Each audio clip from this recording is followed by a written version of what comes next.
Welcome back, everyone. Before we dive in, make sure you drop your thoughts and the lessons you took from this story in the comments. And don't forget to like and subscribe. Let's get into it. While preparing dinner for my husband's entire family, I stepped into the garage for more chairs and heard his sister say, "I still cannot believe he married this caterer." Then her voice sharpened. "Dad is right. You need to divorce her before you have children and get stuck forever." My husband replied, "Already working on it. My lawyer says we can take half her business, too." I returned with the chairs and continued hosting with a perfect smile. 3 days later, my WhatsApp was flooded with 47 desperate messages from him, begging me to talk. But to explain how I reached that moment, I need to go back a little. Something felt wrong with Corey the week before that family dinner. It was not the usual sort of off, like when he was stressed about a case at the firm or irritated that I had left a stack of catering invoices on the kitchen island again. This was different, quieter, colder. He kept checking his phone when he thought I was not looking, his thumb moving quickly over the screen before he shoved it back into his pocket with forced nonchalance. When I walked behind him while he worked on his laptop, he would switch tabs with a sharp, guilty click that seemed too loud in our peaceful house. He started taking calls on the back patio, sliding the glass door shut behind him, his voice dropping into a low murmur I could not make out. After 7 years together, you develop a kind of marital radar. The same instinct I use in my kitchen, where I can tell a sauce is about to break just from a slight change in its sheen, started buzzing. I knew something was wrong, but I told myself I was imagining it. I told myself it was just pressure from his job, just a big case, just stress. I did what so many people do before their life explodes. I rationalized. My name is Lauren, though almost everyone calls me Lori. I am 34 years old, and I own a catering and event design company called Gatherings by Lauren that I built from the ground up. When I say from the ground up, I mean that literally. I dropped out of community college because my family could not afford to keep paying, and I started my business with $500 I had saved from waitressing double shifts. In the beginning, it was just me and a beat-up 20-year-old van that smelled faintly of rust and bleach. My first set of chafing dishes were mismatched pieces I picked up at a neighborhood garage sale. I worked 18-hour days, my hands cracked from chopping, my back aching from hauling equipment into church halls, community centers, and little backyard weddings where people cried happy tears over my food. Over the years, I turned that tiny hustle into a real company. I now have a gleaming commercial kitchen, a second-hand but reliable delivery van, 2 full-time employees, and a roster of clients in 2 states. I am not a huge corporation, but I pay my bills, I pay my staff a fair wage, and my reputation means everything to me. Gatherings by Lauren is not just my business. It is my proof that I can build something from nothing. Corey, my soon-to-be ex-husband, is 32 and a lawyer. When we met, he was not the polished attorney with the tailored suits his family likes to show off now. He was a broke law student with a cheap messenger bag, an old car, and big dreams. I fell in love with his drive, his quick mind, his charm. I fell in love with the way he talked about wanting to change things in the justice system, to help people who could not help themselves.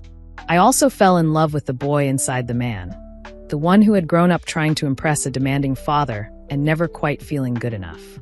I saw his insecurity, and instead of recognizing it as a warning sign, I wanted to heal it. That was my mistake, not his. I thought if I loved him hard enough, we would both win. When I say I supported him through law school, I do not mean that I sent encouraging texts. I paid for it. I took any catering job I could get. I covered our rent on the tiny apartment with the leaky faucet and the neighbors who fought at 3 in the morning. I paid for his bar exam course, his textbooks, his interview suits, his bus fare when his car broke down. His family had money, but they always had a reason not to help. Corey's family is upper middle class and proud of it. His father, Leonard, is an investment banker who speaks to people like he is evaluating assets. His mother, Patricia, sells high-end real estate and has perfected the art of compliments that are really insults. His sister, Candace, has a business degree that she works into every conversation like a commercial break. His younger brother, Derek, is in graduate school and is the only one who has ever felt genuinely kind to me. I always knew they thought Corey could do better than a caterer without a degree. Their comments were small but constant. "So, Lauren," Patricia would say with a bright smile, "are you still thinking of going back to school for a proper degree?" Leonard would ask Corey about his career, his promotions, his billable hours, while barely making eye contact with me. Candace would raise an eyebrow when I mentioned a big event and say, "It is good you have something to keep you busy." At every family gathering, I felt like I was on trial. But Corey used to defend me. He would wrap his arm around my waist and say, "Lori is the hardest working person I know." When Patricia made a comment about my little business, he once gave her a look and said, "Her little business is the reason I am not drowning in student debt right now." Those moments made me feel like we were a team, like it was us against the world. I held on to that. Last spring, it was time for the annual family dinner at our house. It was a tradition Patricia insisted on, a chance to inspect her son's home, quietly judge my cooking, and gather everyone under one roof. I spent the entire weekend preparing. I designed a menu that any upscale restaurant would be proud of. 7-hour slow-roasted brisket with a coffee and spice rub, Gruyere and thyme potato gratin, roasted asparagus with lemon tarragon butter, and fresh sourdough bread I had been feeding for days. For dessert, I planned individual molten chocolate cakes with a raspberry coulis and fresh whipped cream. I polished the cutlery, ironed the tablecloth, arranged flowers in low vases so they would not block anyone's view. I checked the oven twice. I wanted everything to be perfect, not just because it is my nature, but because I knew what this dinner meant to Corey. His mother had made it clear that she viewed these nights as a measure of our stability. Corey was tense that day, more than usual. He paced the house, moving candles a fraction of an inch, snapping at me when I chose the wrong platter. "Not that one, Lauren," he said sharply. "Mom hates silver. She thinks it looks cheap." I swallowed, nodded, and switched the platter. I told myself he was just nervous. He does not like conflict with his parents, I thought. He just wants them to be proud of him. They arrived right on time at 4 o'clock. Leonard and Patricia swept in like royalty, Leonard in a dark suit even though it was just dinner at our house, Patricia in a cream dress and pearls. Candace arrived with her husband, Calvin, who always looks slightly bewildered by his own life. Derek came last, carrying a bottle of wine he admitted he could barely afford but wanted us to enjoy. He was the only one who hugged me like he truly meant it. Patricia immediately took in the living room with a critical eye. "New curtains?" she asked, tilting her head. "They are very bold, Lauren. Very confident." Leonard clapped Corey on the back and asked about his latest case, using financial terms clearly meant to exclude me. I smiled, took their coats, and offered drinks. "Red wine, white wine, sparkling water?" I asked, my voice smooth. The perfect hostess. The first hour passed in a blur of small talk and quiet tension. Candace talked at length about a conference she had attended in Chicago, dropping the school's name 3 times. Leonard grilled Corey about partnership prospects. Patricia quizzed Derek about his thesis topic, somehow managing to make his excitement sound childish. I drifted between the kitchen and the living room, refilling glasses, passing appetizers, feeling more like staff than family. By 6 o'clock, everything was ready. The table glowed under the soft light of our chandelier. The brisket rested on the counter, juices glistening. The potato gratin bubbled gently, the smell of cheese and thyme wrapping around the room. I did a quick head count and realized we were 2 chairs short. "No problem," I said, forcing a bright smile. "I will grab a couple from the garage." I stepped through the side door into the cool evening air, the noise of the house muffled behind me. The sky was streaked with gold and pink as the sun began to set. The lawn I had mowed that morning looked neat and peaceful. The scent of freshly cut grass and the faint sweetness of my neighbor's blooming magnolia tree washed over me. For one brief moment, I let myself breathe. As I walked along the stone path toward the detached garage, I passed the thick hydrangea bushes my mother and I had planted the first year Corey and I bought the house. Their broad leaves brushed against my arm. That was when I heard voices. Corey and Candace. They were standing near the air conditioner unit, tucked just around the corner, sharing a cigarette. I almost called out to them to help me with the chairs, but then I heard my own name spoken in a tone I had never heard from his family before. Candace's voice was sharp and full of contempt. "I still cannot believe you married this caterer," she said. "You could have had anyone. Dad is right. You need to divorce her before you have children and get stuck forever." I froze. My breath caught in my throat. Hidden by the shadows and the hydrangea leaves, I stood completely still. In that instant, I was a ghost at my own house, listening to people I had just fed and welcomed tear my life apart. I waited for Corey to defend me, to laugh and say, "You are being ridiculous, Candace. I love her. to say anything that would show I had not been building my life on a lie. Already working on it, Corey replied. His voice was calm, almost bored. My lawyer says we can take half her business, too. They both laughed. A low, conspiratorial laugh that floated in the warm air and lodged itself in my chest like ice. Candace said something about a woman named Rochelle being a much better fit for him and his image, especially now that he was so close to making partner. The words washed over me in waves. Half her business. Already working on it. Better fit. I thought of every late night I had spent chopping vegetables while he studied. Every time I had told a client I could not take a day off because my husband's exams were coming. Every vacation we skipped so he could afford another semester. The man I had admired for his honesty was casually plotting to gut my livelihood. I did not scream. I did not storm around the corner. A strange, icy calm descended on me. The kind that takes over in a kitchen when a server drops a tray and you have to keep the service going. The pain was so huge it turned into something precise. I backed away silently, walked into the garage, and grabbed 2 folding chairs with hands that did not tremble. In the dusty, dim light of the garage, I let myself take 3 long breaths. In, out, in, out. I could hear their voices still, muffled now. They were talking about timelines, about Corey's partnership vote, about how Rochelle will impress the partners in ways Lauren never could. Candace laughed again. Corey did too. I straightened my shoulders, fixed my face, and walked back toward the house. On the way in, I passed the hallway mirror. My reflection looked completely normal. My hair was pinned neatly. My makeup was intact. My apron was clean. My eyes, though, were different. There was a coldness there, a clarity I had never seen before. I lifted the corners of my mouth into a perfect hostess smile and walked back into the dining room. The rest of the dinner felt like a dream. Or a play. I slid the chairs into place and said, "Here we are," with a brightness that did not belong to me anymore. I poured wine. I carved the brisket with steady hands. I answered Patricia's questions about the seasoning, as if my heart had not just been shredded outside in the dusk. Corey sat across from me, laughing at Leonard's jokes, nodding, looking for all the world like a devoted husband in a magazine. I watched him closely, looking for some sign of guilt.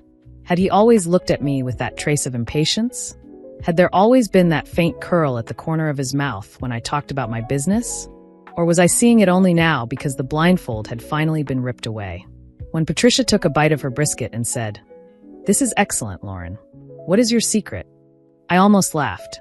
"It is all in the dry aging process, Patricia," I said smoothly. "And a little bit of patience." Internally, I heard my own sarcasm. Patience. 7 years of it. Across the table, Derek watched me with a concerned expression. At one point, he leaned in and asked softly, "Lauren, are you feeling all right? You seem a little quiet tonight." I gave him the same smile I had given my reflection. "Just tired," I said. "You know me. I want everything to be perfect." After dessert, Candace lifted her glass. "To family," she said, looking at Corey with a gleam in her eye I now knew how to interpret. "And to exciting future changes." Corey's gaze met hers, and they shared a tiny, secret smile.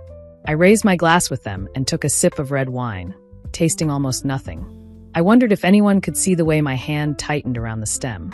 They finally left around 11. There were hugs and polite thank yous. Patricia kissed my cheek and said, "You really outdid yourself, Lauren." Leonard told Corey to keep up the good work and nodded at me as if I were a competent employee. Candace gave me a brittle smile. Derek hugged me with genuine warmth and whispered, "Dinner was amazing, really." Then the door closed behind them, and silence filled the house. Corey began stacking plates. He hummed under his breath, some tune from the radio. He moved around the table like a man completely at ease. "You sit," he said. "I will help with the dishes." I forced my voice to stay steady. "You have had a long week," I said. "Go rest. I can clean up." He kissed my cheek lightly. "You are such a good wife, Lauren," he said. The words scraped against my skin. I waited until I heard the shower upstairs. The water started, ran, stopped. The bedroom door closed. The house became still. Then I walked to his office. The room smelled like leather and his cologne. His laptop sat on the desk, closed. It now had a password, which was new. For years, we had logged into each other's devices without thinking. My fingers hovered over the keys. I tried his mother's birthday. Wrong. I tried the name of his childhood dog he had told me about on our second date. Wrong. I tried the date of his first big case win, the one we had celebrated with cheap champagne and takeout. The screen unlocked. I almost laughed. For a man who thought he was so clever, he could be very predictable. I opened his email. There was a folder labeled personal. Inside was a chain of messages between Corey and a divorce lawyer. The first email was dated 3 months ago. My name was in the subject line. The lawyer had outlined strategy. They discussed timing. They discussed the growth of my business during the marriage and how that growth could be equitably divided. My hands grew cold. There were spreadsheets, pages of them. One document listed all my business assets: ovens, refrigerators, knives, serving platters, the van, the coffee urns, the linens. Next to each item was a value. Another tab projected my earnings for the next 5 years. Another laid out potential settlement structures with columns labeled minimum she will accept and maximum we can push for. I clicked another folder labeled financials. Inside it was a subfolder called transfers. There, in black and white, were months of small withdrawals from our joint savings account into a private account in his name. $900 here, $800 there, always just below the automatic alert threshold. I logged into our joint account in a separate tab. My heart sank when I saw the total. $20,000 was gone. It was not just the numbers. It was the intent behind them. The deliberate, patient way he had chipped away at the money I was saving for a larger commercial space. I opened his messaging app. There was a conversation with a contact saved as R. I clicked. Rochelle. The messages scrolled back for 6 months. They were not just physical. They were intimate. Working another weekend, Corey had written in one. More time for us. Rochelle had replied. Soon we will not have to sneak around. You deserve someone on your level. In another, he complained about my obsession with my business. Everything is about clients and menus, he wrote. Sometimes I feel like a guest in my own house. Rochelle responded, you need a partner who fits your world, not someone stuck in theirs. I sat in that office until dawn, my eyes burning, reading their words. At some point, I started taking screenshots. Every email from the lawyer. Every spreadsheet. Every message between Corey and Rochelle. I saved them to a flash drive and sent them to a cloud folder under a new password no one else knew. When the sun started to lighten the sky, I felt like a completely different person. The next day, I moved through my schedule like a ghost. I fulfilled a large corporate luncheon order, plating grilled salmon and lemon orzo as if nothing was wrong. My assistant, Kiera, asked if I was all right. You look tired, she said gently. I told her I had not slept well. She offered to finish the plating so I could go home early. I thanked her and stayed anyway. Work was the only place my brain did not spiral. On Monday, I called in sick for the first time in 3 years. While Corey was at the office, I sat in a high-rise downtown, across from a woman named Ms. Porter, a divorce attorney with sharp eyes and neatly braided hair. Her office had floor-to-ceiling windows that looked out over the city. I felt small in the leather chair, but I laid out everything.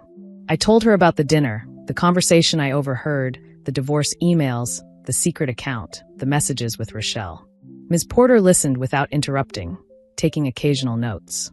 When I finished, she said, "You have been thorough, Ms. Lauren. That will help us." She explained that in our state, even though I started my business before the marriage, its increase in value during the marriage could be considered a marital asset. He could have a claim to half of that growth, she said, especially given the way your finances have been intertwined. The number she projected as a possible settlement made me feel physically ill. Years of building, of saving, of doing without so I could reinvest in my company, cut in half and handed to a man who had never lifted a single tray for me. So I just let him take it? I asked quietly. Ms. Porter shook her head. No, she said. We do not just let him take it. We prepare. We push back. We make sure the court sees the truth of who built what. I left her office feeling both stronger and more afraid. That evening, Corey came home with soup from my favorite deli. He set the bag on the counter and touched my forehead. You feeling any better? He asked. You sounded awful this morning. His concern might have fooled anyone who had not seen the emails on his laptop. I pulled the performance back over myself like a coat. Just a little rundown, I said. Thank you for the soup. That is really thoughtful. He smiled, relieved. My wife takes care of everyone else, Corey said. Somebody has to take care of her. He kissed my temple. Later, as he slept beside me, I lay awake staring at the ceiling. He had his arm draped over my waist, his breathing slow and steady, as if nothing in his world was wrong. I realized, with sudden, brutal clarity, that I was done being the person who made his life comfortable while he plotted my downfall. The next morning, after he left for work, I called my accountant, Mr. Holloway, and asked for an urgent meeting. "Not at the office," I said. "Somewhere neutral." We met at a small coffee shop where no one knew us. He is an older black man with silver hair and thoughtful eyes. He has handled my books for years, quietly straightening out the mistakes I used to make in my early days. I told him everything. His face grew more serious with each detail. "I need to show you something as well," he said finally. He pulled out his tablet and opened a file. "Corey contacted me a few weeks ago," he said.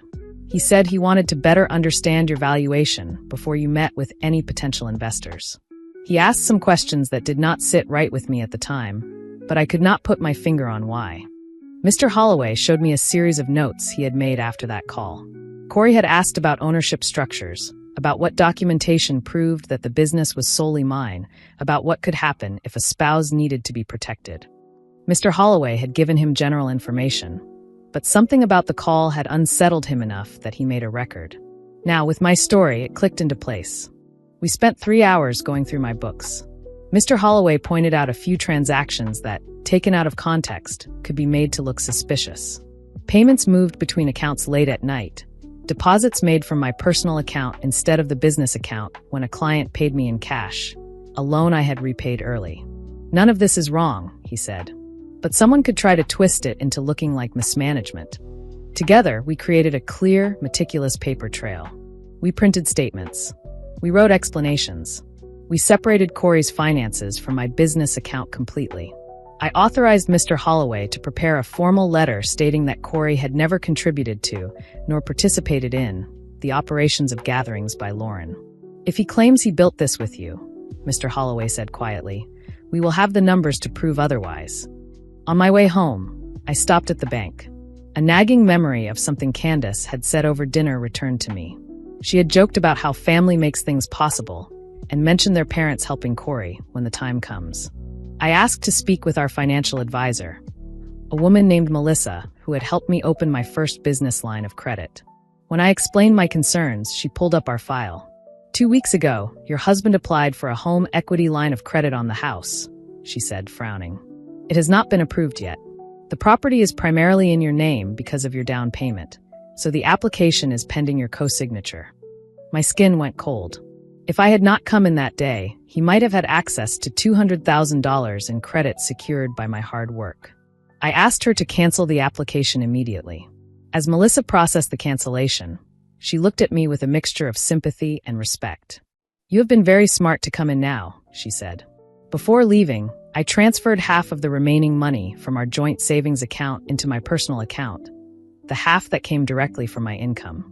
It was not revenge. It was protection. He had already taken $20,000 without asking. That night, I did one more thing I never imagined myself doing. I installed small recording devices in our living room and Corey's home office. It was legal in our state because it was my home too, but it still felt like crossing a moral line. I did it anyway. I needed his own words, not just digital trails. My hands shook as I tucked the devices behind books and picture frames. Every sound in the house felt amplified while I worked. At dinner, Corey was distracted, checking his phone every few minutes.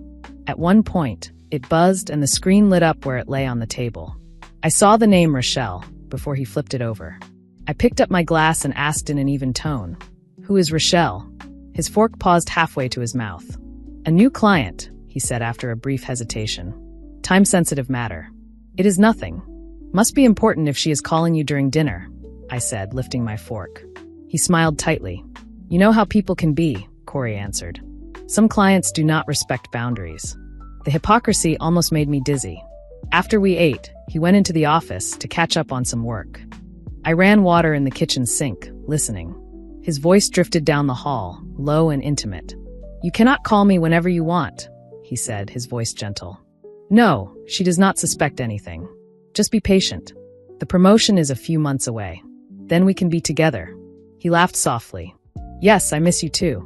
I dried my hands on a towel, my mind crackling with fury. Instead of storming down the hall, I turned up the faucet and scrubbed plates while the recorder captured every word. The next day, Derek texted me asking if we could meet for coffee. That alone was unusual.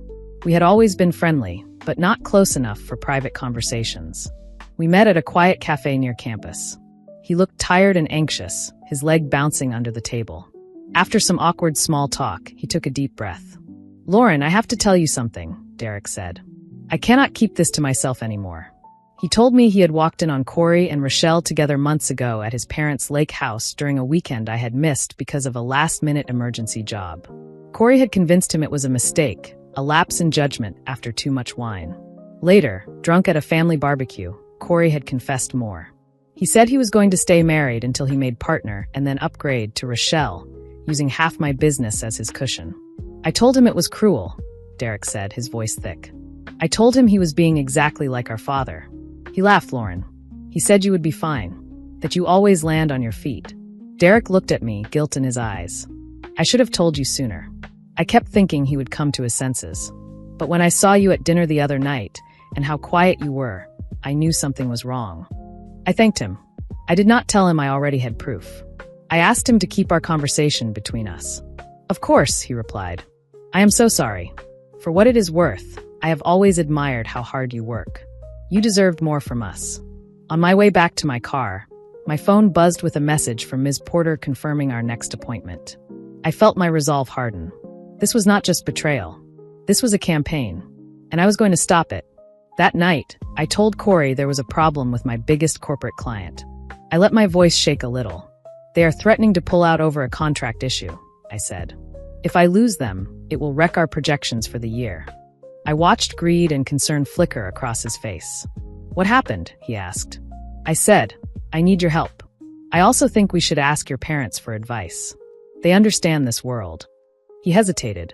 "I have plans tomorrow night," he said. My eyes narrowed just slightly. "Plans you cannot reschedule?" I asked quietly. He looked away. "It is not important," Corey said quickly. "We can invite my parents. I will call them." I turned away so he could not see my expression. "Thank you," I said. "It means a lot that you are willing to help with my little business when things are hard." The next day, while he was at work, I prepared our home one last time. I set the dining table with the same careful attention as the previous dinner. But this time, I laid a slim folder by my plate and set my tablet near the end of the table where it could easily connect to our television. I moved calmly through the house, straightening frames, wiping counters, feeling a strange steady energy flow through me. In the afternoon, I stopped by my commercial kitchen to speak with my staff. I told them I would be stepping back slightly in the coming weeks for personal reasons, but that our operations would continue as usual. Kiara asked if I needed anything. "Just your professionalism," I said. "We will be fine." My baker, Malika, put a hand on my shoulder. "You are the reason we are all here," she said. "Remember that." Her words bolstered me. That evening, Patricia and Leonard arrived first. Leonard carrying an expensive bottle of wine, as if it justified all the judgment he had poured over me for years. Candace and Calvin followed, Candace already on her phone. Derek came last and gave me a long, searching look. Corey moved among them, confident, hosting, sliding easily back into the role of Golden Sun. I watched him with a strange detachment, as if he were a stranger. We sat down at the table. I took the seat at the head, where I usually sat only for large parties, and folded my hands around my glass. Corey sat to my right, Leonard to my left. The air hummed with expectation. Patricia lifted her napkin and smiled. "We will get this contract issue sorted," she said. "Sometimes you just need experienced eyes." "Yes," I replied. "That is exactly why I wanted you all here." I stood and raised my glass. "Before we talk about the business emergency," I said, "I would like to make a brief toast." They all quieted. "To family," I said slowly, "to loyalty, and to finally seeing things clearly." I took a small sip and sat down. Corey squeezed my hand under the table in what he thought was a reassuring gesture. I slid my hand away. "The issue threatening my business," I continued, picking up the tablet, "is not a contract dispute. It is something closer to home." With one tap, I connected the tablet to our television. The screen flickered, then displayed the first recording. Corey and Candace's voices filled the dining room. "I still cannot believe you married this caterer," Candace said. "Dad is right. You need to divorce her before you have children." Then Corey's reply, "Already working on it. My lawyer says we can take half her business, too." The room went completely silent. Candace's face went white. Leonard's eyes narrowed. Patricia's hand flew to her mouth. Corey's chair scraped the floor as he jolted upright. "Lauren, turn that off," he said hoarsely. I did not move. "I think everyone should hear the whole thing," I replied. The laughter played. The mention of Rochelle. The talk of timelines. Next, I swiped to the messages. The screen showed Corey's texts with Rochelle. "Soon we will not have to sneak. You deserve better than someone who plays with food. She is just a phase between school and the life I really want." A few more taps, and the emails with his lawyer appeared, the subject lines unmistakable. Leonard made a strangled sound. "What is this?" he demanded. "Evidence," I answered, "of what Corey and Candace have been planning." I walked them through it like a presentation. I showed the spreadsheet of my payments for his law school. "This," I said, pointing, "is what I invested in his future. Tuition, rent, books. $143,682. I swiped again. "These are the secret transfers from our joint account to his private one."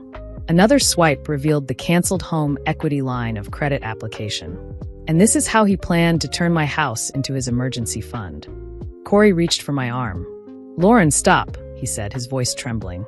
"We can talk about this privately." I pulled my arm away. "We are past private," I said. "You made sure of that the night you discussed my divorce with your sister behind our garage."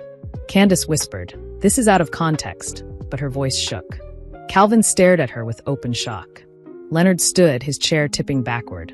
"Whatever issues you two have," he said loudly, "you should not drag the rest of us into them. This display is childish. You are trying to humiliate my son." I turned to him calmly. "Your son was planning to take half of a business he did not build," I said. "He also misled me about borrowing against the house I paid for. Do you consider that adult behavior?" Corey tried a different tactic, his eyes filling with tears. "I was unhappy," he said. "We have been growing apart, Lauren. You are always working. I did not know how to tell you." My laugh was short and sharp. "Growing apart?" I repeated. "So your solution was to sleep with someone else, steal from me slowly, and plan to gut my company? You could have just asked for a divorce, Corey. I have survived worse than that." "You think you have won something here," Leonard snapped. "You may have embarrassed us tonight, but you have no idea what we can do. We have contacts. We have lawyers. Your little business will not stand a chance when this is over." His words rolled off me. I smiled slightly. "I have a lawyer too," I said, "and detailed records of everything, including this conversation. The devices are very small nowadays." That was when I dropped my final piece of information. "By the way," I said casually, "did Corey mention that Rochelle is married? To a man named Gerald?" Everyone froze. "He is a nice man," I continued. "We had coffee yesterday. He was very interested in seeing the messages between his wife and my husband. He is also a partner at her firm and has strong feelings about her using company funds for personal trips." Corey's face drained of color. "You went to him," he choked. "You ruined her career." I stared at him. "She helped you try to ruin my life, Corey. I did not send those messages to her firm. Gerald made his own decisions. That is what happens when you build things on lies. They fall apart." Patricia whispered, "Oh God," under her breath. Leonard snapped. He grabbed the edge of the solid oak dining table and shoved. Plates, food, wine glasses, and candles crashed to the floor in a spectacular mess. Patricia screamed. Candace jumped back, wine splashing onto her dress. Derek moved instinctively to help steady the table, then stopped and stepped away as if he no longer recognized his own father. Through it all, I remained seated.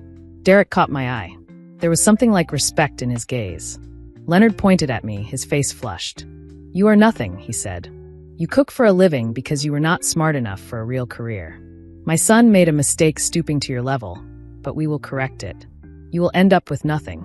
His words might once have gutted me. Now they sounded empty. I stood slowly. "I may work with my hands, Leonard," I said quietly, "but at least I built something real." "What have you built?" "A family that lies, cheats, and breaks everything it touches. That is not success. That is rot." He lunged toward me, fist clenched. Calvin and Derek grabbed his arms, holding him back as he shouted threats about lawsuits and ruined reputations. Corey reached out again. "Lori, please," he said, using my nickname like a weapon. "Let us talk. I never meant to hurt you like this. We can fix it. I will cut off my family. I will end things with Rochelle. Please do not end our marriage like this." I looked at him and saw not the man I had fallen in love with, but the man who had written to a lawyer about how to extract maximum value from my life. "There is nothing left to fix," I said. I walked to the front door and opened it wide. "You should all leave now," I added. The chaos slowed.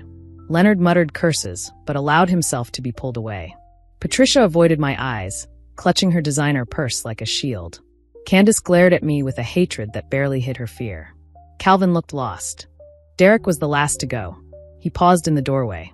"I am sorry," he said quietly. "For what it is worth, I am grateful you showed us who he really is." I nodded. "Take care of yourself," I replied. Then he stepped out, and the door closed. The house was suddenly completely silent, except for the ticking of the kitchen clock and the faint whine of the refrigerator motor. Corey stood in the wreckage of our dining room, looking smaller than I had ever seen him. "Where are you going to go?" he asked, his voice rough. I picked up the small overnight bag I had stashed in the hall closet that afternoon. "I already have a hotel room," I said. "Tomorrow, while you are at work, I will come back for the rest of my things." His eyes widened. "You planned this," he whispered. "You set me up." "No," I answered. "You set this up when you decided to treat our marriage like a business deal you could game. I just decided not to be the victim you expected." He raised his voice. "You will regret this. My father will make sure of it." I walked past him, opened the door, and stepped out into the night. I did not look back. Some houses cannot be repaired once you see what their foundations are made of. At the hotel that night, I slept for 10 straight hours, dreamless and heavy. In the morning, I checked out, drove to our house, and packed. The dining room was untouched, the mess still splattered across the floor. I walked past it without stopping and went upstairs. I filled boxes with my clothes, my books, my childhood photographs, the framed picture of my grandmother teaching me how to roll dough at her kitchen table. I gathered everything that was mine in truth, not just on paper. My dog Apollo followed me from room to room, ears back, sensing the change. I collected his toys, his bed, his bowls. I left the jewelry Corey had bought me in the drawers. Those pieces felt tainted now, symbols of a performance I no longer wished to continue. I placed our wedding photo face down on the dresser and walked out. I moved into a small one-bedroom apartment near my commercial kitchen. The walls were beige, the carpet a little worn, but it was quiet. It was mine. Apollo sniffed every corner, then curled up on the mattress I had placed directly on the floor. For the first 2 days, I did almost nothing. I unpacked slowly. I arranged my spices on the counter. I stocked the fridge. I took Apollo on long walks around the neighborhood, letting him lead. I did not answer my phone. I turned off email notifications. My staff handled events flawlessly. Kiara texted me once to say, "Everything went smoothly.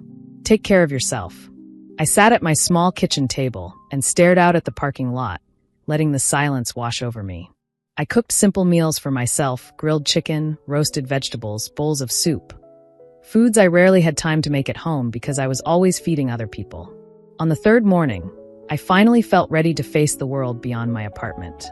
I brewed a strong cup of coffee, sat on the floor with Apollo's head in my lap, and turned my phone on. It buzzed continuously as 3 days' worth of missed calls, voicemails, and messages rolled in. 47 WhatsApp messages from Corey. 6 voicemails. A few texts from Derek. 1 message from Ms. Porter. I opened Corey's messages and scrolled. The first ones were furious. "How dare you humiliate me in front of my family? You had no right to record me." Then they shifted. "We need to talk. You have misunderstood everything." Soon they became pleading. "I know I hurt you, but we can fix this. I will go to therapy. I will cut off my parents." Message after message, his tone softened, then sharpened, then softened again. By the 30th message, he had moved on to bargaining. "I will sign over my claim to your business. We can start over. We do not have to get divorced. We can separate for a while. Please do not throw away 7 years." The last few messages arrived late at night. I told Rochelle everything. She said she wants to stay with me. Then, minutes later, she just ended it. Her husband is threatening to expose her to her firm. "I have no one left, Lauren. Please answer." Reading them, I felt oddly detached. What I had lost, I had already mourned in the dark of that office, in the empty spaces between breaths these past days. His panic did not move me. His loneliness did not move me. I typed one short reply. "The divorce papers have been sent to your office. All future communication will go through our lawyers." A moment later, another message appeared. "Can we please meet? Just to talk." I did not answer. Ms. Porter called that afternoon. She informed me that Gerald, Rochelle's husband, had reached out. He had confirmed that Rochelle and Corey had used company funds for some of their trips. Gerald was filing for divorce as well and was prepared to provide a statement about Corey's conduct if necessary. It appears your husband's careful planning did not extend to that area, she said. I almost smiled. Later, I received a text from Derek. Heard you moved out, he wrote. Corey is staying with our parents. Dad is furious, but Mom has started asking questions she never asked before. I think the image they had of him is cracking. I thanked him for letting me know and told him to take care of himself. He replied, I told them I am dropping out of the business program they chose for me. I am going to pursue the degree I want. Watching you walk away from all of this gave me courage. That evening, I took Apollo for a long hike up the small hills on the edge of our city. We climbed until the streets below looked small, and the air felt cleaner. The sky turned orange, then deep blue. I sat on a rock and watched the lights come on in the buildings below. Somewhere in that maze of windows was the office where Corey had received divorce papers he had never imagined would be served to him. My phone buzzed again. This time it was a number I did not recognize. It was a text forwarded by Ms. Porter. Gerald had sent a link to a support group for people dealing with financial betrayal in marriages. His message said, You are not alone. If you ever want to talk, I understand more than I wish I did. I saved the link. I was not sure yet if I was ready, but it was comforting to know others had survived similar storms. On the way back down the hill, Apollo trotted ahead, his tail high, stopping occasionally to look back and make sure I was still there. The rhythm of my steps, the sound of his paws on the dirt, the cool evening air on my face, all of it grounded me. 7 years of my life with Corey were gone, but not wasted. They had taught me exactly what I would never again accept. I went back to my apartment, washed my face, and stood in the small bathroom mirror for a long moment. The woman looking back at me no longer had that frantic need to prove herself to people who had already decided her worth. My eyes were clearer. I did not look happy, not yet, but I looked real. I looked like someone I could start to trust. I sat at my tiny kitchen table and opened my notebook. For the first time since everything had happened, I did not write about Corey or Rochelle or his parents. I wrote about menu ideas, expansion plans, a possible second location in another city. I wrote about hiring another assistant so my staff would not burn out. I wrote about teaching cooking classes on weekends for teenagers who wanted to learn a trade. As I made those lists, I realized something important. Corey and his family had always treated my business as something temporary, a phase, a hobby I would eventually grow out of once we had children or once he made enough money. They had underestimated what it meant to build something out of late nights, sore muscles, and sheer stubbornness. They had mistaken kindness for weakness. That was their error, not mine. My marriage was over. My heart was bruised. My trust would never again be given lightly. But my life was not over. My work was not over. The foundation under me now was not Corey's promises or his family's approval. It was the same foundation I had started with, my faith in my own ability to build, to adapt, and to endure. This time, I was determined to pour it thicker, to reinforce it with boundaries and self-respect. Corey had tried to turn my story into a footnote in his. He had imagined that years from now, he would be telling people about his first marriage, to the caterer who helped him through law school, as a charming anecdote before introducing his polished wife Rochelle. Instead, he had become a chapter in mine, a painful one, yes, but not the last one, and certainly not the whole book. I closed the notebook and looked around my small apartment. There were boxes still stacked in the corner, a lamp without a shade, a sofa I planned to buy but had not yet chosen. The space was unfinished, incomplete, and quiet. It felt a little like my life, under construction. But I have built enough rooms, enough tables, enough events to know that the in-between stage is where the most important work happens. Apollo stretched out at my feet with a contented sigh. I reached down, scratched behind his ears, and whispered, "We are going to be all right." I did not need an audience. I did not need Corey's family's approval. I did not need anyone else to validate my worth. I had my business, my dog, my small apartment, my own 2 hands, and the truth. For the first time in a long time, that felt like enough to start again. If you enjoyed this story, please like, comment, and share this video with your friends. Subscribe and turn on the notification bell so you never miss a powerful story drop.